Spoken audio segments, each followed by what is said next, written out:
My name is Maren Solis, and for 20 years I've lived in Pine Hollow, Texas, a small town with one gas station, one diner, and one church that seems to own everyone's soul.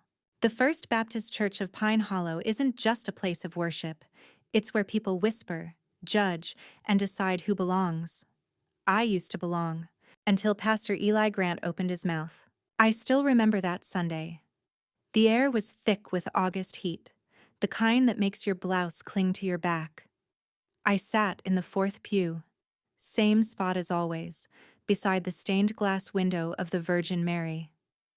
Eli stood at the pulpit, his Bible open but his eyes, they were looking straight at me. He preached about sin that day, about temptation and betrayal. His voice dripped with righteousness. And then he said it. Sometimes the devil wears a smile, he said. Sometimes the devil is someone we trust. A woman who breaks vows, hers and others. The church went silent. Heads turned. My hands froze on my lap. I didn't need to hear my name. I knew who he meant. By the time the sermon ended, the whispers had already begun. Did you hear? Maren Solis. With who? They say a married man. I walked out before communion. The heat outside felt better than the chill in that church. For years I'd served as the church treasurer, organized fundraisers, baked pies for every damn charity event. I'd trusted Eli, believed in him, defended him when others called him arrogant. And now, this, an affair? With a married man? I hadn't even been on a date since my divorce 3 years ago. That night, I sat on my porch with a glass of cheap wine, staring into the darkness. The cicadas screamed in the trees. Somewhere, a dog barked, then fell silent. My phone buzzed, a message from an unknown number. You should be ashamed. God sees everything. I threw the phone across the porch. How do you fight a rumor when it's born in the pulpit? The next morning, I went to the grocery store. People avoided my eyes. Mrs. Landry, who used to hug me after service, turned her cart the other way. I wanted to scream, "It's not true." But I didn't, because in a small town, truth doesn't matter. Only stories do. For a week, I stayed inside, curtains drawn. The world outside kept talking, and every word was about me. Then, one night, I got a call from Lydia, the choir director. Her voice trembled. Maren. You didn't hear this from me, but Eli, he's the one who's been having an affair with a woman named Claire from the next county. I laughed, not because it was funny, but because the hypocrisy was almost poetic. He spread lies about me to hide his own sins. That night, I opened my old church files. Every donation, every record passed through my hands as treasurer. Eli had always been careful, but no one is perfect. And that's when I found it. A line item in the expense report from last year, travel reimbursement, child support fund. It wasn't church-related, it was personal. A child support fund. My heart stopped. Could it be? I did what anyone with a wounded soul and a thirst for truth would do. I started digging. Emails, receipts, notes he thought he'd deleted. And soon, a name surfaced. Claire Matthews, and a child, a boy, 6 years old. Eli Grant had a son. The same man who stood at the pulpit, preaching about sin, had hidden his own flesh and blood from the congregation. That's when something inside me shifted. The grief turned into anger, the shame into fire. They wanted a sinner. Fine, I'd show them what one looked like. But first I had to be sure. I called Lydia again, voice steady this time. I need an address, I said. For who? She whispered. For Claire Matthews. There was silence, then a sigh. I'll text it to you. I hung up, looking out my window at the steeple glowing faintly under the moonlight. That church had taken everything from me, my peace, my name, my faith. Now it was my turn to take something back. I smiled for the first time in weeks, because I finally knew what I had to do. The address Lydia sent me led to a small house 2 towns over. Oak Ridge, population barely 2,000. A white fence, a swing set in the yard, and a little boy chasing a red ball across the grass. I parked my car down the block and sat there for 10 minutes, just watching. The boy had Eli's eyes. I'd seen those eyes every Sunday staring down from the pulpit. Calm, confident, deceitful. Now I was staring at his reflection, running barefoot in the dirt. A woman stepped out of the house, blonde, early 30s maybe. She called out, "Jacob, stay close to the fence." Jacob. The name hit me like a thunderclap. I whispered it to myself. Jacob Grant. For a moment, I almost pitied her. Claire Matthews. Maybe she didn't know about the lies, the whispers, the rumors Eli spread to protect himself. Maybe she thought she was the only one he loved. But then I remembered the texts, the stares, the humiliation. No, I wasn't here for pity. I was here for truth. I waited until Claire went inside, then stepped out of my car. My hands were trembling, not from fear, from adrenaline. I walked up the driveway and rang the doorbell. After a few seconds, the door opened. Claire looked at me with cautious eyes. "Hi," I said, forcing a polite smile. "I'm sorry to bother you. My name's Maren." "Yes? I think we might have a mutual friend. Pastor Eli Grant." Her face went pale. She stepped outside and closed the door behind her. "What about him?" she asked, her voice tight. I hesitated, then said softly, "I just want to understand why he did what he did." She frowned. "What do you mean?" I took a breath. "He spread rumors about me, said I was having an affair with a married man. I lost everything because of it." Claire's eyes widened. She glanced at the window, then back at me. "He told me you were obsessed with him," she whispered. "That you were unstable." I laughed bitterly. "Unstable? That's rich." Silence hung between us, heavy and cold. Then Claire whispered, "He promised he'd leave his wife for me. Said he couldn't because of his position." She was trembling now. "He said he wanted to protect his ministry. Protect his ministry, destroy mine." "I know about Jacob," I said quietly. Her head snapped up. "What did you just say?" "I saw the fund reports, the child support payments. I'm not here to hurt you, Claire. I just need to make it right." She stared at me, eyes glassy. "You don't understand," she said. "If people find out, he'll what?" I cut in. "Lose his precious reputation? The same one he built by ruining mine?" Tears spilled down her cheeks. "He said God forgave him, that it was over." "Then why is he still lying?" I asked softly. Claire covered her mouth and began to cry quietly. Jacob's laughter echoed faintly from the yard. I wanted to hate her, but I couldn't. She was just another one of his victims. When she finally looked up, her voice was small. "What do you want from me?" "Proof," I said. "Anything. Texts, photos, notes. Something that ties him to you and the boy." She hesitated. "I can't." "Yes, you can." I stepped closer.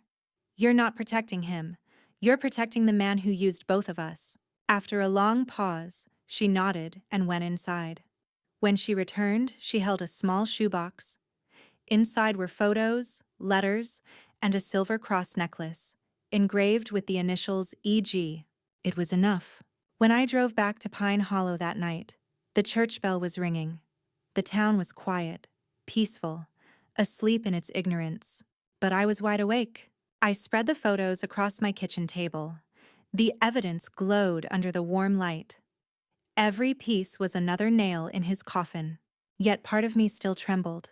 Not with fear, but with something deeper. Guilt. I wasn't a vengeful person, or at least, I hadn't been. But when you lose your name, your dignity, your faith, revenge starts to look a lot like justice. I picked up one of the photos. Eli was smiling, holding Jacob in his arms, the boy's head resting on his shoulder. So pure, so normal, so fake. I whispered to myself, "You took everything from me, Eli. Now I'll take your truth." I started writing that night. A letter to the church council, a speech for the congregation. Every word cut deeper than the last. Because this time, I would be the one speaking from the pulpit. But I knew I had to be careful. If I moved too soon, he'd twist the story again. So I planned, I gathered, I waited. And then, something unexpected happened. 3 days later, a note appeared on my doorstep. No name.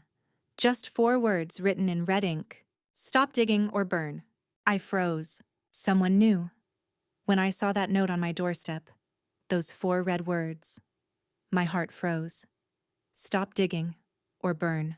The handwriting was sharp, almost angry, but familiar somehow. I looked around, but the street was quiet. Just the wind, a barking dog, the faint hum of a pickup truck in the distance. Still, I felt eyes on me. That night, I double-locked the door. I turned off all the lights except the one above the kitchen table, where the evidence still lay. Photos, letters, the silver cross. My revenge now had a pulse. It was alive, breathing through fear and fury. I stared at the note again. Who sent it? Eli? Someone from the church trying to silence me? I picked up my phone, almost dialing Lydia, but stopped. If someone was watching me, I couldn't risk dragging her into it. So I waited. 2 nights later, I heard footsteps outside. Soft, slow, deliberate. I grabbed my phone, opened the blinds just a little, and saw a shadow near the fence. A figure in a dark hoodie. I shouted, "Who's there?" The figure froze, then bolted.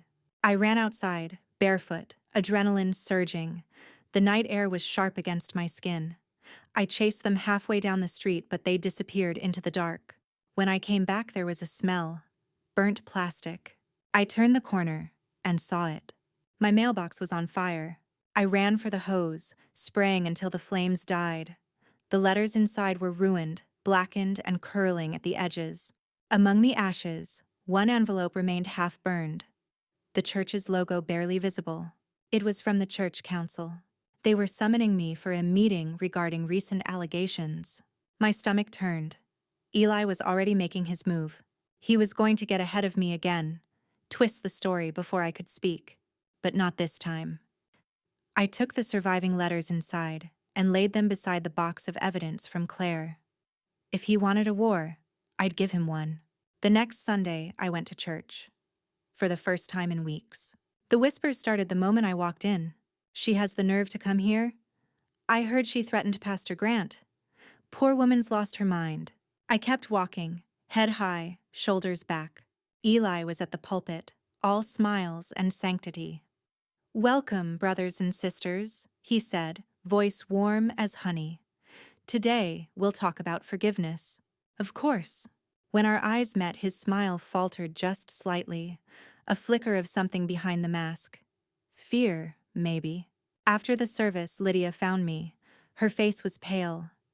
"Maren," she whispered, "Eli told the council you've been harassing him. They're meeting tomorrow to discuss your behavior." I laughed hollow. "Of course they are." "Please," she said, "don't go alone. Let me come with you." I shook my head. "No, this is my fight." But she didn't listen. The next morning, the meeting took place in the church's back hall. The one with the stained glass windows and the smell of old wood polish. 6 council members sat at the long table, Eli at the end, pretending to be calm. "Maren," one of them began, "we've received concerning reports. Pastor Grant has shared that you've been making accusations and threats." "Accusations?" I cut in. "Or truths?" The room went quiet. I reached into my bag and pulled out a folder. "Before you decide who to believe, maybe you should look at this." I spread the photos, letters, and the cross on the table. The air thickened. Eli's face drained of color. "This," I said, voice shaking but steady, "is the man you're protecting. The one who calls me a liar." One of the women gasped softly. Another whispered, "My God." Eli stood. "This is absurd," he snapped. "These could be fabricated." "Then why is your handwriting on the letters?" I said coldly. He froze. No one spoke. For the first time, Eli Grant, the golden pastor of Pine Hollow, looked small. I leaned forward. "You spread lies about me to cover your own sin. But the truth has a way of finding light. Silence. Then the head of the council said quietly, "We'll review this material." Eli started to protest, but I turned and walked out. My hands were trembling, my heart was pounding. It was done. The seeds were planted. But as I stepped into the sunlight, I saw something across the street. A man leaning against a truck. Dark hoodie. Same figure as before. He raised his head slightly and smiled. Then he mouthed something. "This isn't over." A chill ran through me. Maybe Eli wasn't the only one with secrets. The next Sunday, I walked into church like a ghost haunting its own grave. Every eye followed me, some filled with pity, some with quiet judgment, some pretending not to see me at all. I could feel their whispers ripple through the air like invisible knives, but I didn't come to beg for forgiveness. I came to listen, to watch, to wait. Pastor Jonathan stood at the pulpit, wearing his spotless white robe, the picture of holiness. His voice carried confidence, but I caught something new. A tremor, a hesitation, as if the weight of his own lies had started to crush his ribs. He spoke about truth, about purity, about resisting temptation. The irony was thick enough to choke on. I sat in the third row, notebook in hand. On the outside, I looked calm, but inside, I was fire, burning, focused, unstoppable. Then I saw her, sitting in the front pew, the woman from the parking lot. Her name, I had learned, was Lydia Hale, the church's choir director, newly divorced, always the last one to leave Sunday rehearsals. When she glanced back and our eyes met, something flickered across her face. Fear. And that's when I knew. After the sermon, I lingered near the door, pretending to look at the bulletin board. I overheard them, Pastor Jonathan and Lydia, whispering near the side hallway. "Jonathan, you need to be more careful. She's been asking around." "Lydia, I told you I can handle it. But what if she finds out about—" Silence. I didn't hear the rest. But I didn't need to. The truth was already forming, sharp and clear in my mind. That night, I parked my car down the street from Lydia's house and waited. It was reckless, dangerous, but revenge always starts as madness before it becomes justice.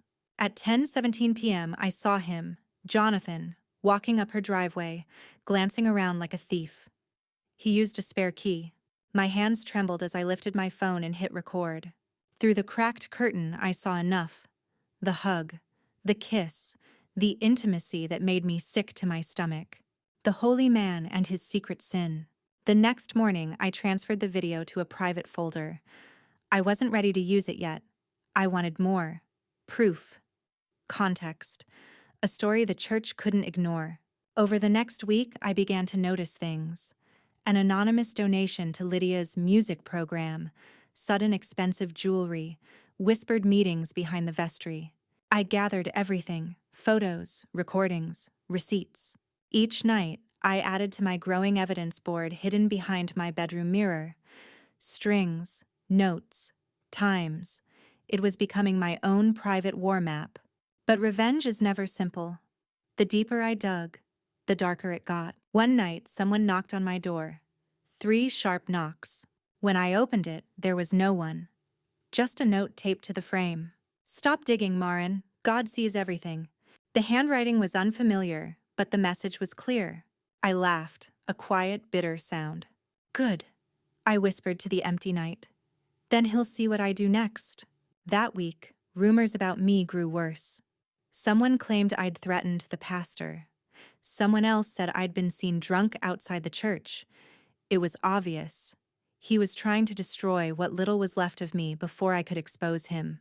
But I was done hiding. I needed allies. So I turned to Martha, an older woman who had been with the church for decades, kind but sharp. The kind of person who saw everything. When I told her what I'd found, she didn't gasp. She didn't doubt me. She just nodded slowly. "Martha, child, I've suspected something for a long time. You're not crazy." "Me. Then help me. Help me show them the truth." "Martha, be careful. The church protects its own, especially its men." Her warning lingered in my head, but I was past the point of fear. By Sunday, my plan was in motion. A secret flash drive hidden in the choir sound system. A timed upload ready to project onto the sanctuary screen. The congregation would see the truth with their own eyes. But as I walked toward the church that morning, a police cruiser pulled into my driveway. 2 officers stepped out. Maren Solis? Yes. You're under arrest for trespassing and harassment. The world tilted. He had struck first. The cell was small, cold metal, humming light, the smell of bleach and regret. I sat on the narrow bench, my wrists cuffed, staring at the cracks in the floor like they held answers. They didn't. Hours passed before anyone spoke to me. A young officer came in with a clipboard, eyes full of something between sympathy and confusion. Officer, Ms. Solis, you've been accused of trespassing and harassment. The pastor filed a formal complaint, said you've been following him, recording him without consent. Me. Did he also tell you about the affair? The lies he's been spreading? Officer. Ma'am, that's not my concern right now. I'm just here to process your statement. His tone was polite, but distant, the kind of practiced detachment that said he didn't believe me. I signed what I had to, posted bail, and when I walked out into the night, the air felt heavier than ever. Martha was waiting in her old pickup truck. She didn't say a word at first, just looked at me with eyes that had seen too much pain in one lifetime. Martha. He's scared, child. That's why he struck first. Me. Then he's right to be. I'm not stopping. Martha. You sure you want to walk this road? It's dark, and it never ends clean. Me. It's not about revenge anymore. It's about truth. But in truth, revenge and truth had started to blur together. The next morning, I went to the church again. This time, not as a worshiper, but as a storm. The congregation was buzzing. Everyone had heard about my arrest. Some looked disgusted, others curious. Lydia avoided my gaze completely. Pastor Jonathan stood at the altar pretending to be calm, but I could see the sweat at his collar. He was unraveling. He began his sermon, voice steady but brittle. Brothers and sisters, temptation lurks everywhere, even among us. That was my cue. I stood up. Me? You're right, Pastor. Temptation is everywhere, especially in your office, late at night, with Lydia Hale. A gasp rippled through the church. Lydia froze. Jonathan's face went pale. He tried to speak, but I was already holding up my phone, connected via Bluetooth to the sound system. And then it played. The recording from that night. The laughter, the whispers, the kiss. It echoed through the holy walls like thunder. The church exploded into chaos. People shouted. Someone cried. Martha stood silently, tears rolling down her face, not from shock, but from vindication. Jonathan ran toward me, his voice shaking. Jonathan. You think this proves anything? That's illegal recording. You've just destroyed yourself, Maren. Me. No, Pastor. You destroyed yourself the day you decided to lie in God's house. Police arrived again. But this time, I wasn't the only one being questioned. Lydia was escorted out, trembling. Jonathan argued, shouted, tried to spin it. But the evidence was undeniable. The video spread online before noon. Someone from the congregation had posted it. By the end of the day, every screen in town knew the truth. For days, I couldn't sleep. Not from guilt, but from the strange quiet that comes after a storm. My name was still dragged through the mud. Some said I'd gone too far. Others called me brave. The church suspended Jonathan pending internal review. Lydia left town. But the whispers never fully stopped. They changed shape, but not direction. And I wondered, had I really won? One evening, Martha came by with tea and that knowing look she always had. Martha. So, the truth's out. You got what you wanted. Me. Did I? Martha. You exposed him, but did you free yourself? I didn't answer. I couldn't. Because deep down, I knew the answer. The truth had a cost. And it had taken everything. But even so, when I walked past the church that Sunday, its doors locked and its windows dark. I felt something I hadn't in months. Peace. Not the kind you pray for, the kind you earn. And as I turned to leave, a whisper rose in my mind. Not from guilt, not from fear, but from something higher. Sometimes, the truth destroys before it saves. I smiled, whispered back to the empty sky, then let it destroy. The morning after I confronted Pastor Graham, the entire town buzzed with rumors, louder, sharper, and more alive than ever before. Only this time, the whispers weren't about me. They were about him. I could hear the shift in every corner of Bristow.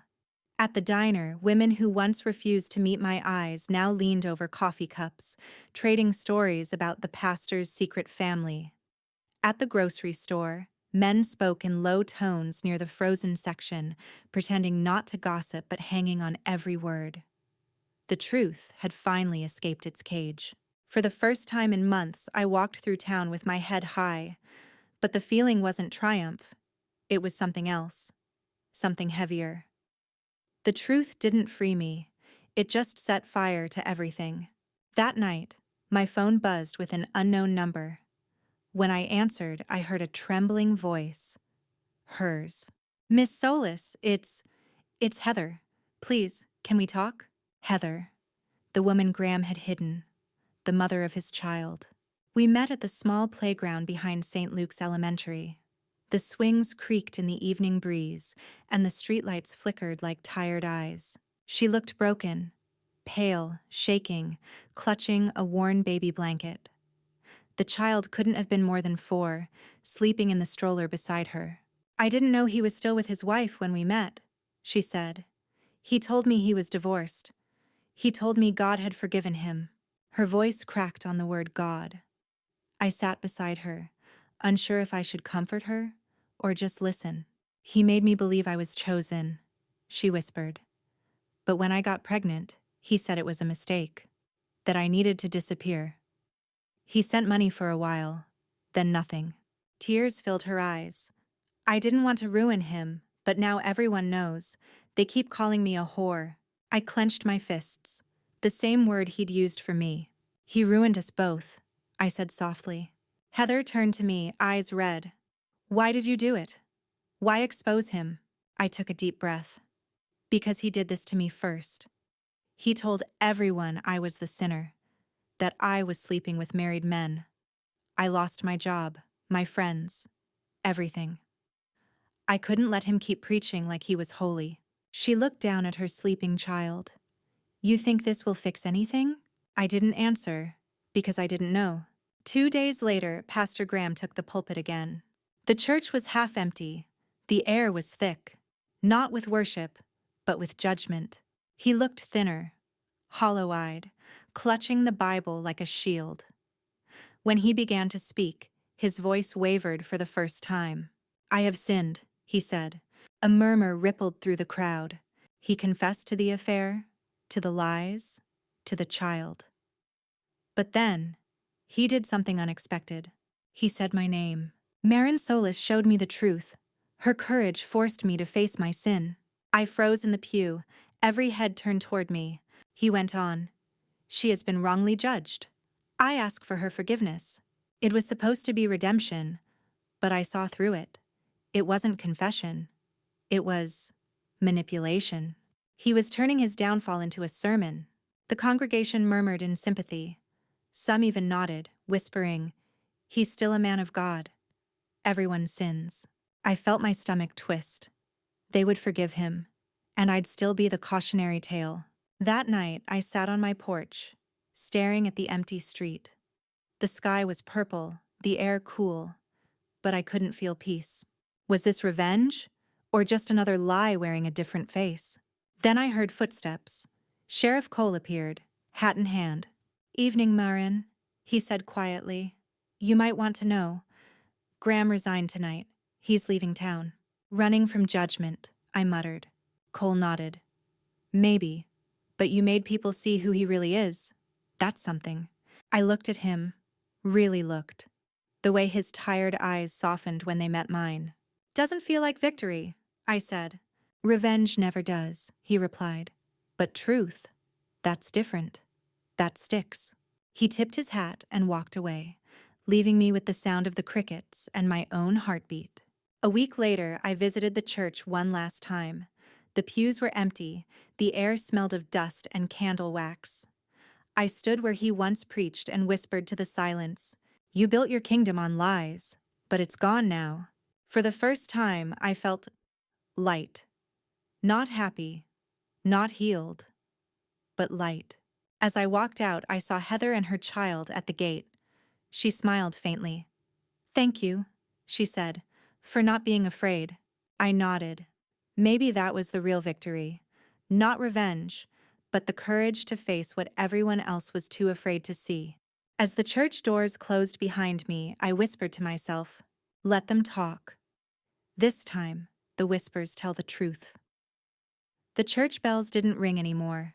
After Pastor Graham's departure, St. Luke's stood quiet, a hollow monument of shame and silence. Every time I passed by it, I felt the weight of both victory and loss. Bristow changed. Not in a dramatic way. There were no protests, no apologies carved in stone, but in the small, quiet ways that only truth can bring. People looked me in the eye again. Some nodded politely, others still whispered, but softer now, like they weren't sure if they had the right anymore.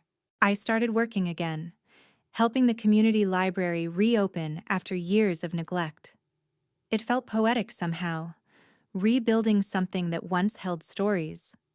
Maybe that's what I'd been doing all along, rewriting my own. One evening, while shelving donated books, Sheriff Cole stopped by. He leaned against the counter, hat in hand, just like always. "Town's quiet these days," he said. "Too quiet?" I asked, smiling faintly. He chuckled. "You know, people are still talking about you. Good things, I hope." He shrugged. "Depends who you ask. But the ones that matter, they're grateful. You made them see what happens when we trust too blindly." His words lingered in the still air. "Do you ever regret it?" he asked softly. I looked at him, surprised. "Regret what?" "Telling the truth. Some folks say it cost you too much." I thought for a long moment. "Truth always costs something," I said. "But lies? They take everything." He smiled a little at that, then tipped his hat and walked away. I didn't stop him. There was peace in knowing some things didn't need to be said out loud anymore. That night, I dreamt of the church. It wasn't crumbling or dark. It was filled with light. The pews were empty, but the sunlight streamed through the stained glass, scattering color across the floor. I could hear faint laughter. Not cruel, not whispered. Just human. When I woke, I realized something. Maybe the church wasn't a building. Maybe it was truth itself. Bruised, broken, but still standing. Weeks turned into months. Heather and her son moved to Dallas to start over. Before she left, she came by the library. She handed me a folded note. Inside it said, "You were the first person who didn't look at me like I was dirty. You made me believe we deserve a second chance. Thank you. For both of us." I folded the note carefully and kept it in my journal. Sometimes I'd read it when the nights grew quiet and the doubts crept in. Because even now the whispers hadn't vanished. They'd just changed shape. But I'd learned something. You can't control what people say, only what you stand for. One Sunday morning, nearly 6 months after it all began, I walked past St. Luke's again. The doors were open. Curiosity pulled me inside. To my surprise, a small group was there. Maybe a dozen people, cleaning, fixing pews, painting walls. And at the front stood a woman I didn't recognize, maybe in her 30s, reading softly from the Bible. When she saw me, she smiled. "You're Maren Solis, right? I've heard about you." I tensed a little. "Depends what you've heard." She laughed kindly. "Only that you told the truth when no one else would. We're reopening the church. Not for him, but for the people. Would you like to help?" I stood there for a long moment, looking at the cross on the wall. It no longer felt like a symbol of judgment, but of endurance. "Yes," I said finally. "I'd like that." That afternoon, I stood among others, repainting the walls that once echoed with rumors. No one looked at me with pity anymore, just respect. Quiet, genuine. As I brushed a fresh coat of white over the cracked plaster, I thought about all that had happened, the lies, the shame, the revenge. And then I thought about what had risen from it. Forgiveness isn't weakness. It's the final act of taking back your power. Later that evening, I walked home as the sun dipped below the horizon. The sky was streaked with pink and gold, the kind of beauty you only notice when you stop running from the past. I paused in front of my house and looked back toward the church steeple. The bells were ringing again, not for him, not for me, but for truth. Fragile, imperfect, but still alive. In that sound, I heard every whisper fade, and for the first time, I wasn't angry. I wasn't afraid. I was free.